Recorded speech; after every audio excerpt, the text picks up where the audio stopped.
Patuloy na inuugnay ang Los Angeles Lakers kay Mitchell Robinson. Sa ngayon ay unrestricted free agent na ang nasabing big man, kaya may pagkakataon si Rob Pelinka na subukan kunin si Robinson sa free agency. Na kung sakaling mapunta si Robinson sa Lakers, may posibilidad na siya ang gawing starting center ng koponan at maging kapalit ni DeAndre Ayton sa first unit. Kilala si Robinson bilang isang elite rim protector, mahusay na rebounder at lob threat na swak sa estilo ng laro kasama nina Luka Doncic at Austin Reeves.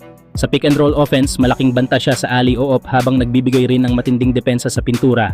Noong nakaraang season, limitado man ang kanyang mga laro dahil sa injury, nag-average si Robinson ng humigit kumulang 5.1 points, 5.9 rebounds, 1.1 assists at 0.8 blocks kada laro. Hindi man mataas ang kanyang scoring, malaking bagay ang kanyang rebounding, shot blocking at kakayahang magbigay ng second chance opportunities sa opensa. Kung talagang nais ni Robinson ng mas malaking role sa kanyang susunod na koponan, isa ang Lakers sa pinakamagandang destinasyon para sa kanya.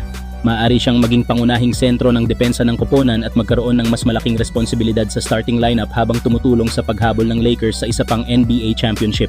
Lalo at alam naman natin na isa si Robinson sa mga dahilan kung bakit nanalo ngayong taon ng championship ang New York Knicks. Kayo mga idol, ano ang masasabi ninyo?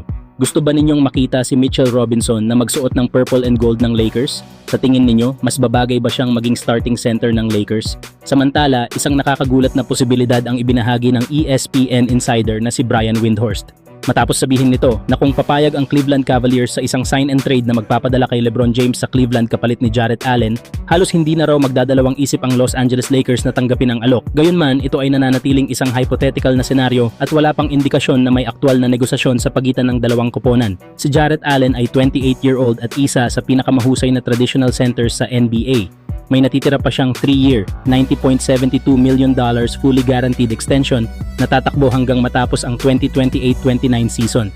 Kilala siya bilang elite rim protector, mahusay na rebounder at napakabisang pick and roll finisher. Kung mapupunta si Allen sa Lakers, malaking tulong siya sa tandem ni Luka Doncic at Austin Reeves. Ang husay ni Allen sa pag-roll papunta sa rim ay babagay sa playmaking ni Luka, habang ang kanyang depensa at rebounding ay magbibigay ng seguridad sa ilalim ng ring. Makikinabang din si Reeves dahil magkakaroon siya ng maaasahang screener at lob target, dahilan upang mas lumuwag ang opensa ng Lakers. Sa kabilang banda, kung makabalik naman si LeBron sa Cavaliers, maaari niyang dalhin ang kanyang championship experience at leadership sa koponan. Kasama ni Donovan Mitchell at James Harden, magkakaroon ang Cleveland ng isa sa pinakamapanganib na offensive trio sa liga.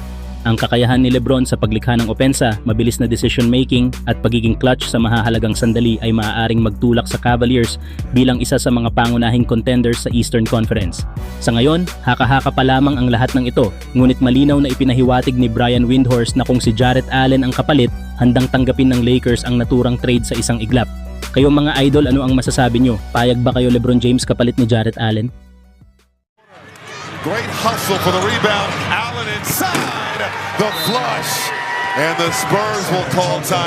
Side, a lot of grabbing and holding and did like that arm bar, that swim move as you said, and then ISO, he's going down below. LeBron getting into it with Tate.